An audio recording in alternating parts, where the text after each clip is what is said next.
안녕하십니까. 12월 19일 수요일 영국의 소리방송 빅타연입니다. 첫 소식입니다. 20명의 보수당 의원들이 보리스 수상 불신임 편지를 발송하는 날입니다. 보리스 수상의 2020년 5월 20일 관저 가든에서 가졌던 파티의 논란이 계속 커지면서 사건은 파티 게이트로 변해가는 분위기입니다. 파티 게이트라는 용어까지 만들면서 보리스 수상을 축출하려는 의원들은 누구일까요? 당대표를 불신임 결의에 붙이려면 최소 54명의 의원들이 편지를 1922 원로위원회에 보내야 합니다. 현재까지 스코틀랜드 보수당 대표인 로스 의원을 시작으로 6명이 이미 보낸 것으로 알려져 있으나 아직까지 파장력이 크지는 않았었습니다. 그러나 어제 저녁 7번째로 보리스 수상의 사임을 요구하고 나선 보수당 의원은 뷰리 사우스의 하원 의원인 크리스찬 웨이크포드입니다. 그는 자신의 SNS에 1922년 보수 백벤처 위원회 의장인 서 그레함 브래디에게 편지를 보냈다고 말했습니다. 당 내부 조사에 의하면 무대 뒤에서 약 20명의 보수당 의원으로 구성된 그룹이 수상 축출을 계획하고 있는 것으로 파악되고 있습니다. 이들이 오늘 수요일에 일괄적으로 편지를 제출할 계획인 것으로 알려졌습니다. 어떤 주말 보고서에 따르면 이미 35통이 들어왔다고 주장하는 곳도 있으며 친보리스 수상 언론들은 이들의 행동을 포크파이 플로트, 번역하면 돼지고기 파이 음모라고 부르고 있습니다. 아직은 보리스 수상에게 이들의 존재가 크게 위협적이지는 않지만 이들의 활동 여부에 따라서 54통의 편지가 1922년 원로회의에 전달된다면 수상으로서는 커다란 상처를 입게 될 것은 뻔한 사실입니다. 둘째 소식입니다. 보리스 수상은 코비드 확진자가 계속 줄어들음에 따라 플랜 B 고려하지 않을 거라는 소식입니다. 화요일에 영국은 94,432명의 새로운 사례와 양성 테스트 후 28일 만에 사망한 438명의 사망을 기록했는데 이는 2월 24일 이후 가장 높은 수치이지만 주말 보고 지연으로 인해 주 초의 일일 사망 수치는 더 높아지는 경향이 있다는 견해가 있어서 내일 발표될 오늘의 데이터는 많이 줄어들 것 같은 추측을 가능케 하는 보도였습니다.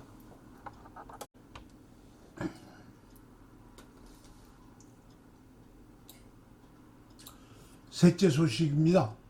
오늘의 한국 정치판 읽기는 투표 행태를 바꾸자입니다. 한국 정치판이 예측을 불허하는 양상을 보이고 있습니다.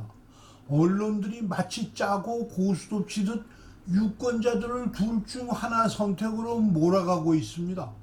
민주주의란 다양한 후보들의 목소리를 듣고 다양한 유권자들이 선거에 참가하는 것이 가장 중요할진데 마치 전체주의 국가에서 찬반 투표하듯 선거 분위기를 몰고 가는 이유가 나변에 있습니까?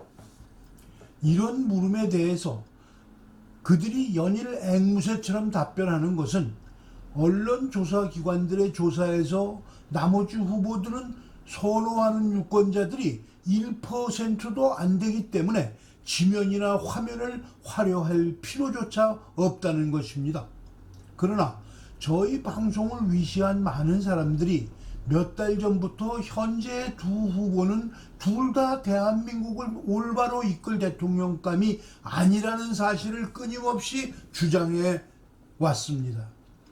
전과 사범에다 대장동 지역개발 사기 혐의까지 받고 있는 여당 후보가 1등을 달리고 있고, 무엇보다도 자신의 부정부패 사실을 증언한 사람이 연속 4명이나 사망하고 있어서 공포감마저 드는 것도 사실입니다. 일신의 출세를 위해 정치적으로 탄핵된 대통령을 35년씩 감옥에 보낸 것으로도 모자라서 200여 명의 강요들과 고급 공무원들을 없는 죄를 뒤집어 씌워서 감옥으로 보낸 사람이 장례식에나 있을 법한 촛불혁명이라는 생각 없는 인간들의 감성을 건드리는 유치한 용어로 정권을 찬탈한 문재인 주사파 정권의 정치적 사회적 안착을 위해 견마지로를 다했던 사람이 어느 날 갑자기 야당 후보로 등단해서 마치 거대한 두 인물이 대한민국의 미래를 1등 국가로 이끌 것 같은 분위기를 연출해 가고 있습니다. 박근혜 대통령의 석방을 요구하며 5년을 하루같이 투쟁해온 우리 공화당의 조원준 후보는 50만의 당원에도 불구하고 전혀 고려의 대상이 되지 못하고 있습니다. 이러한 전체주의적 선거 분위기 속에서 선거가 끝난다 해도 유권자들 간의 갈등은 봉합될 수가 없을 뿐만 아니라 민주주의는커녕 국가의 장래가 없습니다. 최근 며칠간은 김건희 MBC 보도 내용을 중심으로 전체 방송국이 유권자 관심을 영부인이 되겠다는 야당 후보의 부인 비판과 칭찬으로 뉴스를 며칠째 도배하고 있습니다. 오늘 아침 선거판을 어떻게 읽어야 할지 고민하는 필자에게 마침 아주 공감하는 글 하나가 카톡으로 왔습니다. 유권자들이 사고방식을 바꾸자는 글이었습니다. 제목을 읽는 순간 내가 오늘 써야 하는 글이 떠올랐습니다. 그렇습니다. 투표 패러다임을 바꿔야 합니다. 꼭 둘 중 하나를 선택하라는 사회적 강요를 받을 필요가 없다는 것입니다. 현재로서는 여당 후보든 야당 후보든 이념과 목적지가 같은 후보들입니다.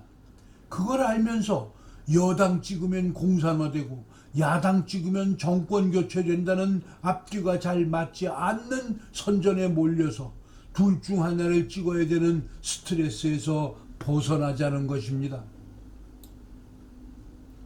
둘 중 누가 되더라도 한국의 공산화는 향후 5년 내로는 불가하기 때문입니다.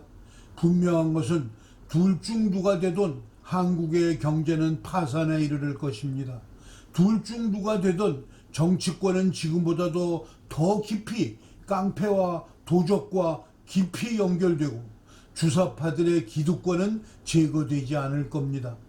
그러나 그들이 지향하는 공산화 문제는 미국과 국제사회가 향후 5년간은 더 지켜줄 것으로 보여집니다. 그러니까 유권자들은 마음 놓고 자신이 찍고 싶은 사람을 찍으십시오. 그게 바로 민주주의고, 나라가 망한 이후라도 진실한 애국자, 정직한 정치인이 등용될 수 있는 길이 확보되는 방법입니다. 시청해 주셔서 감사합니다. 내일 또 뵙겠습니다.